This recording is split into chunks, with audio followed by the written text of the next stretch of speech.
Today I'll be doing Iowa. So first I'll talk a little bit about the head coach, and then I'll talk some about the roster, and then I'll go through their schedule game by game and give you a predicted winner and loser for each game. So head coach Kirk Ferentz enters his 26th season as the head coach of Iowa. He's been their head coach since before I was even born. He's been at his program longer than any current college football head coach has.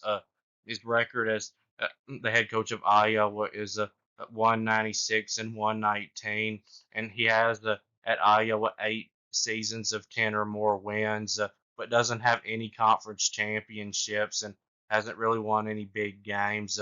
My opinion of him is he's a decent coach, but not a great coach. And I don't know how much longer he'll keep on coaching because of age, but Iowa doesn't have to worry about him leaving them to go to another program. Iowa, I don't think is going to be great this year. I'm not real high on them. I know they're going to have a great defense, and uh, until though they can show that they can even get a first down, I'm not going to think they're going to have a really good team because Iowa's offense has not only struggled to score points, but it struggled to even move the ball to use up clock. And you can get mad and type in the comments until your fingers get worn out about how Iowa's defense is going to carry them again, and their schedules no tougher than it was before divisions went away in the Big Ten. But some of these opponents that Iowa's going to play, I think, are going to have more offense this year, and Iowa, I think, is going to have a hard time beating those teams when they don't have hardly any offense. And starting on the offensive side of the roster, there's not much to say about this because they don't have any offense. At quarterback, they're awful. They played a couple of different quarterbacks last season, but none of them were any good. And I don't know who will even win the starting quarterback job at Iowa this season. Iowa ranked 127th at passing last season, only averaging 118.6 to passing yards per game. And wide receivers, another big problem. Iowa couldn't get hardly any production out of their wide receivers. They didn't even have a receiver last year that had 300 yards. They've got to get a lot more production out of their receivers if they're going to be a really good team this year. And they didn't add any good transfer wide receivers either. And At running back, they're not great here overall. They only ranked 107th in the country at rushing last season, only averaging 115.9 rushing yards per game. Now, their starting running back, whose name is LaShawn Williams, is coming back, and he's a solid running back. He had last season 821 on 170 carries and a rushing touchdown, averaging 4.8 a carry. And then on the offensive line, they weren't great here last year, and I don't think they're going to be that good this year. They only have two starters coming back. Now, those two starters are pretty good players. Center Logan Jones, who played in 13 games last season, only allowed 2 sacks and 18 total pressures.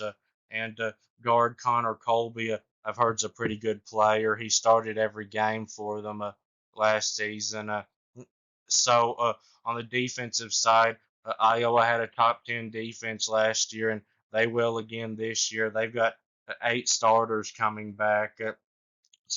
On the defensive line, they're elite.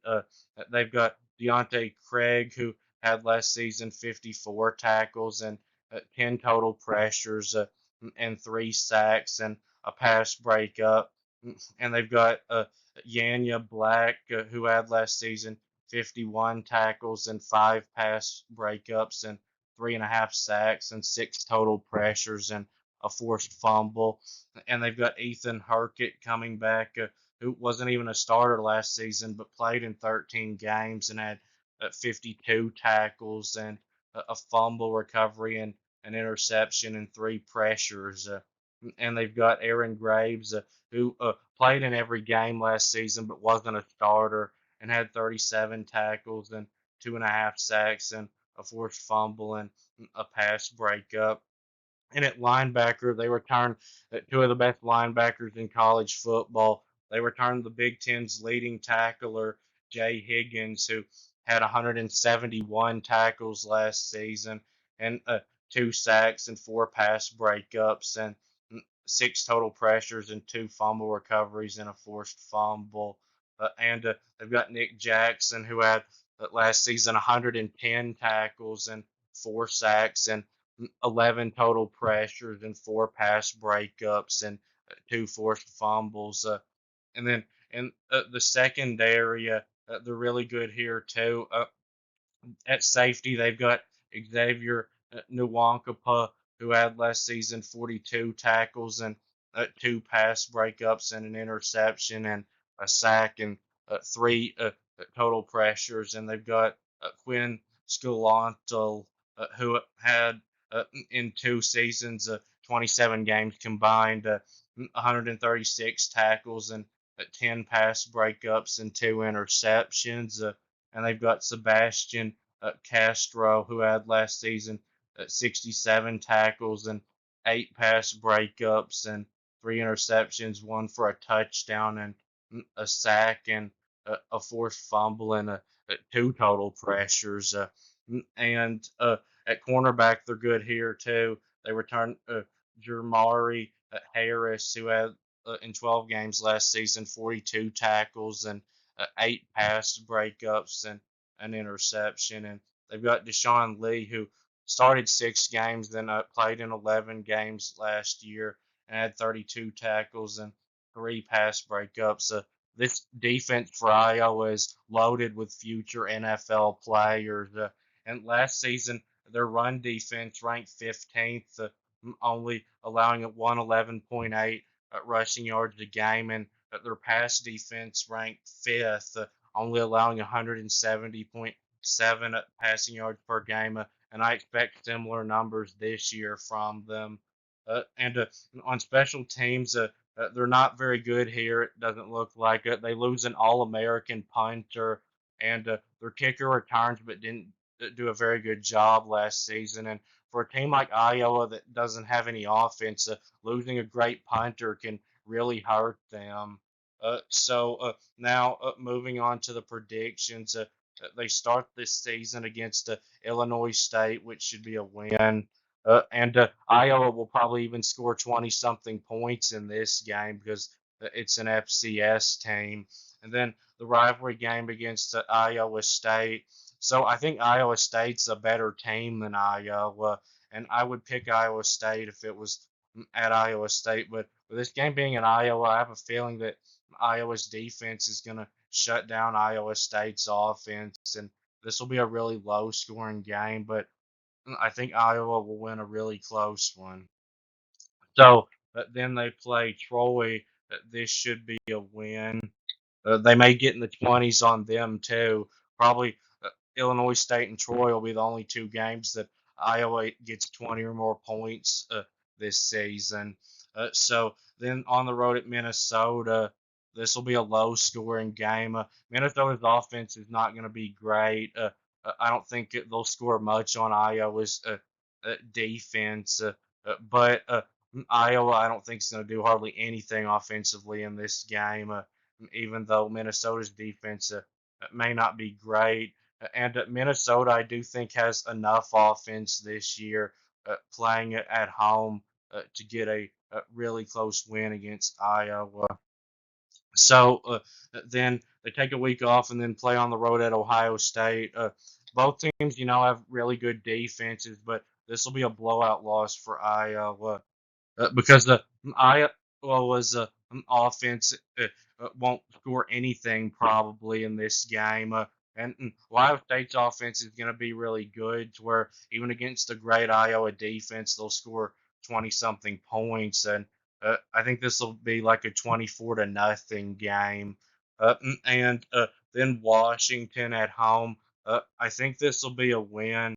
I don't think Washington will be able to do hardly anything on Iowa's offense. I mean defense, and of course Iowa won't score much, but Washington is going to struggle on defense overall this year, I think, and Iowa I think will score enough to win a close one. And then on the road at Michigan State, I think Michigan State's offense is going to be improved this year quite a bit. Now, I don't think they're an offense that's going to score a whole lot of points this year, and I don't think they'll score that much on Iowa.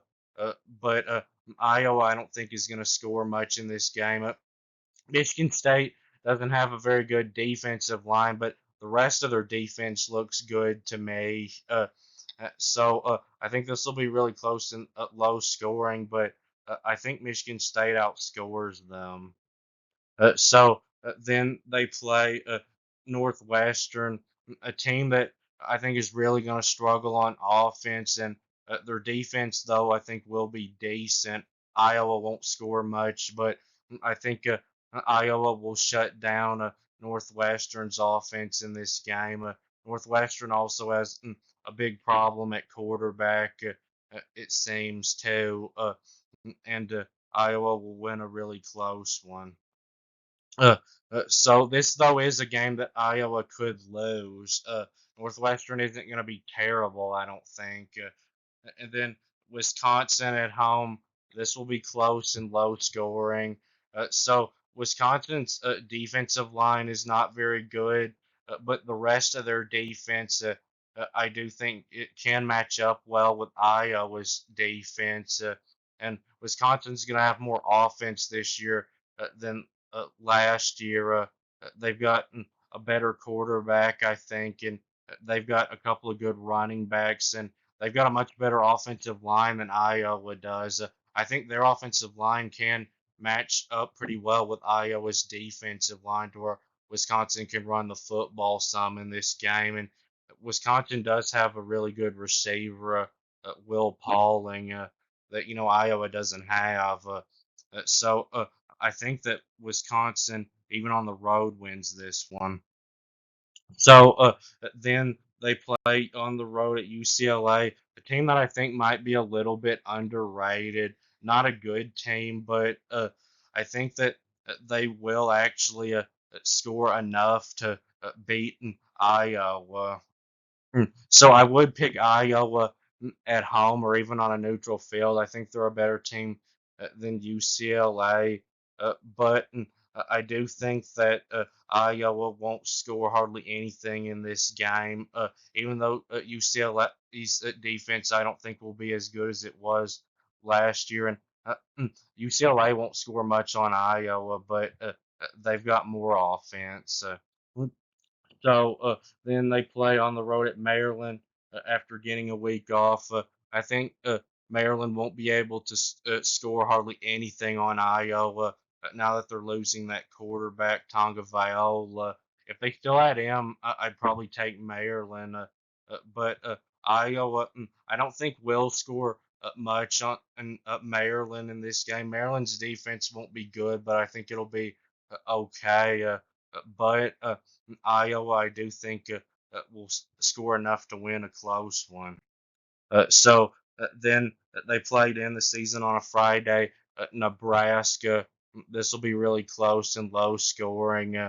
So I do have a feeling that with this game being at Iowa, their defense is going to play really well and shut down Nebraska's offense. The freshman quarterback for Nebraska, Dylan Raiola, I think will have a hard time against this Iowa defense. And so I am gonna pick Iowa to get a really close win. I do think Nebraska is probably a better team than Iowa, though. So my final prediction for Iowa is 7-5 overall and 4-5 in the conference. Now, I do think that it's possible Iowa could get to 10-2 like they did last year. They're not beating Ohio State, obviously, but all of those other games on their schedule are winnable games. No, I don't think Iowa has enough offense to win all 11 of them. And this is probably, though, about the worst case for them. So I think that they will have a big drop off this year, though. So that will be it with this video, and please subscribe and thanks for watching, and I'll be back soon.